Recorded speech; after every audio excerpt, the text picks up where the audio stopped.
ఈ భాష ఆ భాష అని కాదు, దేశంలో ఎన్ని భాషలు ఉంటే అన్ని భాషల్లోనూ ఇప్పుడు ఆంధ్రప్రదేశ్, మరీ ముఖ్యంగా ముఖ్యమంత్రి చంద్రబాబు నాయుడు గారు, ఉప ముఖ్యమంత్రి పవన్ కళ్యాణ్ గారు పెద్ద ఫేమస్ అయిపోయారు. ఆంధ్రప్రదేశ్ ప్రజలను కూడా వీళ్ళు పెద్దగా ఫేమస్ చేసేశారు. తిరుపతి లడ్డు వ్యవహారానికి సంబంధించి సుప్రీంకోర్టు ఆ చంప ఈ చంప చెడామడా వాయించేసిన తర్వాత అన్ని భాషల్లోనే తిడుతున్నారు వీళ్ళను. ఈయన పాట వాడుకుంటూ మీమ్స్ తయారు చేసుకొని ఈయన పాటకి వాయిస్ ఓవర్ ఇచ్చుకుంటూ పవన్ కళ్యాణ్ పాటకి, దానికి మళ్ళీ మధ్యలో చంద్రబాబు నాయుడు గారిని జోడించుకుంటూ రకరకాల భాషల్లో రకరకాల మీమ్స్లో ఈవెన్ రీల్స్ చేసుకొని వివిధ భాషల్లో తిడుతూనే ఉన్నారు. సిగ్గు సిగ్గు అంటూనే ఉన్నారు. ఎంత దారుణంగా ఆంధ్రప్రదేశ్ పరువు, టీటీడీ పరువును జాతీయ వ్యాప్తంగా తీసే ప్రయత్నం చేస్తారయ్యా. ఒక ముఖ్యమంత్రి స్థానంలో ఉండి ఒక ఉప ముఖ్యమంత్రిగా ఆ హోదాలో ఉన్నటువంటి వ్యక్తులు అన్ని భాషల్లో తిడుతున్నారు మాస్టరు, అన్ని భాషల్లో తిడుతున్నారు. కొంచెం రీల్స్ తయారు చేస్తున్నారు, మీమ్స్ తయారు చేస్తున్నారు, అన్ని భాషల్లో ఫోటోలు పెట్టి పాటలు పెట్టి. ఎంతమంది ఎన్ని ట్వీట్లు అంటే అందులో కొన్ని ట్వీట్లు కనుక చూస్తే ఓరని భాష కూడా ఇంత దారుణంగా వీళ్ళు అసలు బాధ్యత లేకుండా కనీసం ముందు ఏమంటారు కాసేంత ముందు జాగ్రత్త లేకుండా ఈ సుప్రీంకోర్టు వాయించిన తర్వాత సుబ్రహ్మణ్య స్వామి గారు ఏమంటారు, తిరుమల లడ్డు అంశంపై సరైన ఆధారాలు లేకుండా ఎలా మాట్లాడతారని సుప్రీంకోర్టు చంద్రబాబు చంపలు వాయించి పడేసింది అన్నారు సుబ్రహ్మణ్య స్వామి గారు. అండ్ ప్రకాష్ రాజ్ ఏమన్నారు, తిరుపతి లడ్డు ప్రసాదం వ్యవహారంలో ఆంధ్రప్రదేశ్ ప్రభుత్వంపై సుప్రీంకోర్టు మండిపడింది. ల్యాబ్ రిపోర్టులో అస్పష్టత ఉంది. లడ్డు తయారీలో కల్తీ నెయ్యి వాడినట్టు రుజువు లేకుండా మీడియా ముందు ఎందుకు హడావిడి చేశారంటూ నిలదీసింది. జూలైలో రిపోర్టులు వెలువడితే ఇప్పుడెందుకు బయట పెట్టారంటూ ప్రశ్నించింది. ఇకనైనా మీరు దేవుణ్ణి రాజకీయాల్లోకి లాగకండి అని ప్రకాష్ రాజ్. అండ్ ప్రియాంక చతుర్వేది శివసేన ఎంపీ, ప్రత్యర్థులను టార్గెట్ చేసేందుకు రాజకీయాల్లోకి దేవాలయాలు లాగుతారా? ఓట్ల కోసం మన ప్రార్థనా స్థలాలను లాగడం ఎంతవరకు సమంజసం? లడ్డు విషయంలో స్వయంగా ఆంధ్రప్రదేశ్ ముఖ్యమంత్రి చంద్రబాబు అసత్య ప్రచారం చేసి కోట్లాది మంది ప్రజల విశ్వాసాలతో ఆడుకోవడం సబబేనా? రెండు పార్టీలతో పొత్తు పెట్టుకొని బహిరంగంగా ఒకటి, రహస్యంగా మరొకటి బీజేపీ ఎందుకు ఆటలాడుతున్నట్లు అని. పివిఎస్ శర్మ ప్రభుత్వ మాజీ ఉన్నతాధికారి, చంద్రబాబు పవన్ ఇద్దరు వెంకటేశ్వర స్వామి ప్రసాదంపై తప్పుదో పట్టించే ప్రకటనలు చేసి హిందువులను మోసం చేశారు. తిరుమల దేవస్థానంపై విశ్వాసాన్ని దెబ్బతీసినందుకు వీరే బాధ్యత వహించాలి. హిందువులను మోసం చేసినందుకు, అబద్ధాలు ఆడినందుకు పశ్చాత్తాపంతో పదవులకు రాజీనామా చేయాలి అని ఆయన. అండ్ సుమంత్ రామన్ ప్రముఖ రాజకీయ విశ్లేషకులు, చంద్రబాబు సిగ్గు సిగ్గు, ప్రజలను తప్పుదో పట్టించేందుకు ఇప్పటికైనా ప్రజలకు క్షమాపణలు చెబుతావా?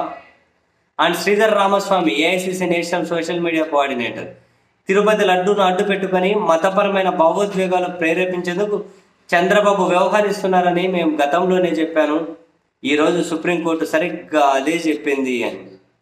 అండ్ సోషల్ మీడియా ఇన్ఫ్లుయెన్సర్ వీనాజే, తిరుపతి లడ్డు విషయంలో సుప్రీం వ్యాఖ్యలతో AP deputy CM Pawan Kalyan అసలు రంగు పట్టబయలైంది. ఇలాంటి కపట అవకాశవాదులకు మద్దతు ఇవ్వకండి ఎట్టి పరిస్థితుల్లోనూ అని. ప్రముఖ మలయాళీ రచయిత గబ్బర్ ఏమన్నారు, చంద్రబాబు పవన్ కళ్యాణ్ ను చూస్తుంటే అసహ్యం వేస్తుంది అన్నారు. Doctor Girija Shatkar universal health rights రచయిత, తను ఆ ట్వీట్లో ఏముంది, వరుస పెట్టి ఒక్క నిమిషం,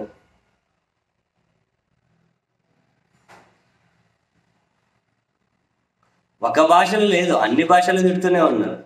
ఈ భాష ఆ భాష అనేం లేదు. నీ భాషలు గల ఆంధ్రప్రదేశ్ని.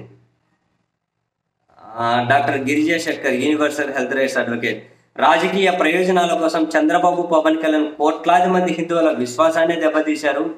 వీరిద్దరూ క్షమాపణ చెప్పాలి. పవన్ కళ్యాణ్ చాలా గొప్ప నటుడు. ఆయన నటనతో రాజకీయాల్లో రాణించాలనుకుంటే అది పొరపాటే. ఆ news minute editor in chief Dhanya Rajendran ఏమన్నారు తెలుసా, తిరుపతి లడ్డు వ్యవహారం భారతీయ జర్నలిస్టులకు ఒక గుణపాఠం. నివేదికలు క్షుణ్ణంగా చదివి అర్థం చేసుకోండి. ఒక ఆహార పదార్థంలో 14 రకాల కల్తీలు చేయవచ్చా? ఇక మతవాదులకు చెప్పడానికి ఏముంది అని. భారతీయ జర్నలిస్టులకి ఇది ఒక గుణపాఠం అండి. నిజమేగా, కామన్ సెన్స్ ఉన్నాడు ఎవడైనా ఒక సెకండ్ అని ఆలోచిస్తారుగా. వరుస పెట్టి ఇంకా హర్ష తివారీ అయితే వైఎస్ జగన్మోహన్ రెడ్డిని దెబ్బతీయడానికి చంద్రబాబు పవన్ కళ్యాణ్ చాలా పెద్ద అబద్ధం ఆడారు, ఇది వారు రాజకీయ స్వార్థంతో ఆడిన అబద్ధం, చాలా చాలా సిగ్గుసేటు అని. ఒకరిద్దరు కాదు, నీకు ఇప్పుడు చదివినవన్నీ వేరు వేరు భాషల్లో ఉన్నాళ్ళు, అంటే ఆ రాష్ట్రాలకు సంబంధించిన వాళ్ళు. ఎన్ని భాషలు ఉంటే అన్ని భాషలు తిడుతున్నారు. మేమ్స్ ఇంకా వీరాజీ అని ఇన్ఫ్లుయెన్సర్ అయితే ప్రస్తుతం పవన్ కళ్యాణ్ పరిస్థితి ఇది అని చెప్పి అదేదో ఒక సినిమాలో కృష్ణ భగవాన్ స్వామి చేసి వేస్తే జనాలు ఎంబడించి కొడతారు. ఆ వీడియో కానీ షేర్ చేసింది. ఎన్ని భాషలు అంటే అన్ని భాషలు తిడుతున్నారు. మామూలుగా మరాఠ భాషలో చెప్పాలంటే ఉంచుతున్నారు అంటారు, కానీ మనకు అటువంటి భాష రాదు కాబట్టి, అంటే వాడలేం కాబట్టి తిడుతున్నారు అని చెబుతున్నాం పద్ధతిగా. మరాఠ భాషలో చెప్పాలంటే మరో రకంగా చేస్తూ ఉన్నారు. ఆంధ్రప్రదేశ్ పరువు తీశారు కదా నిజంగా, నిర్దాక్షిణ్యంగా. అసలు నాకు ఆశ్చర్యం అనిపించేది, అసహ్యం అనిపించేది, నిజంగా సిగ్గు అనిపించేది.